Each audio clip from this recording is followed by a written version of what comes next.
I'm ready అండి. I'm open all the time. Because ఈ లైఫ్లో ఈ టైంలో I have to enjoy the films more than the money. Money నాకు 4 రకాలుగా వస్తున్నాయి, చాలా బిజినెస్లు ఉన్నాయి. అది. ఆయన చూడండి డబ్బేం కాదు. సో ద థింగ్ ఈజ్ అసలు ఎప్పుడు ఏ రోజు కూడా ఇంత కావాలి అంత కావాలని అడిగిన వ్యక్తి కాదు. అవుట్ ఆఫ్ రెస్పెక్ట్ మనం డిసైడ్ చేసుకునే సార్ ఇంత ఇంత అయితే మాకు ఎమికబుల్గా మేము మాకు హ్యాపీగా ఉంటుంది సార్ అంటే ఆయన ఏం చెప్పినా కూడా ఒప్పుకునే వ్యక్తి నరేష్ గారు. ఓకే, సుహాస్ గారు, చెప్పండి. తమిళ్ సినిమా విషయంలో ఎక్కువ నలిగిపోయారు మీరు, శారీరకంగా మానసికంగా అని తెలిసింది. అవునండి. ఏంటి అది, షూటింగ్ అయిపోయింది, దాని ప్రోగ్రెస్? ఓకే, మానసికంగా అంటే శరీరం బాగాలేదు కాబట్టి అంతే అనుకున్నా. సారీ. అదే ప్రోగ్రెస్ ఎంతవరకు వచ్చిందండి? సినిమా షూట్ అయిపోయిందా? ఇంకా సినిమా ఉందండి, క్లైమాక్స్ జరుగుతుందండి. క్లైమాక్స్ చాలా పెద్ద సెటప్.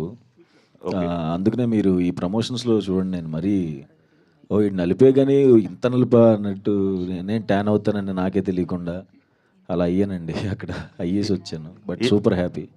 Super happy. ఇష్టపడి చేస్తున్నారా, కష్టపడి చేస్తున్నారా? నలిపేశారా అక్కడ మిమ్మల్ని? ఇష్టపడే చేస్తామండి, కష్టం అన్నిట్లో ఉంటుంది. ఏంటండి నాకు కష్టం?